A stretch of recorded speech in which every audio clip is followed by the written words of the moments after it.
اتدرون من المفلس، تم جانتے ہو مفلس کسے کہتے ہیں؟ اکثر و بیشتر صحابہ کا جواب ہوتا تھا اللہ و رسول عالم، اللہ اور اس کا رسول بہتر جانتے ہیں۔ پھر حضور دوبارہ پوچھتے تھے تو اپنی اپنی سمجھ کے مطابق جواب دیتے تھے۔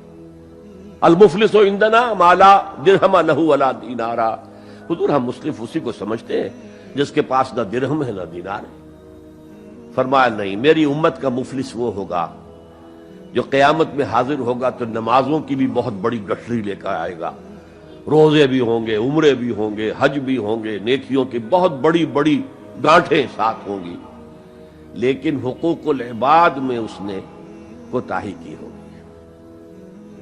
قد اکل مال ھذا، اس شخص کا مال ہڑپ کر لیا ہوگا غلط طریقے سے، بہنوں کا حصہ وراثت میں کھا لیا ہوگا، کسی پر تہمت لگائی ہوگی، کسی کی غیبت کی ہوگی، اور وہ سارے دعوے دار جمع ہو جائے، اللہ اس شخص نے میرے ساتھ یہ کیا، اللہ اس شخص نے میرے ساتھ یہ کیا، تو اس کی نیکیاں سب دے دی جائیں گی۔ اچھا بھائی وہاں کوئی اور کرنسی تو ہے نہیں کہ اتنے ہزار جرمانہ یا اتنا لاکھ جرمانہ، اچھا تم اس کی نمازیں لے جاؤ، تم اس کے روزے لے جاؤ، تم اس کے حج اور عمرے لے جاؤ، خالی ہو گیا، اور دعوے دار اب بھی باقی ہیں، تو ان کے گناہ اب ان کے حساب میں پڑنے شروع ہوں گے، اور وہ ان کے گناہوں کے بوجھ تلے دب کر جہنم میں جھونک دیا جائے۔ یہ مفلس ہے۔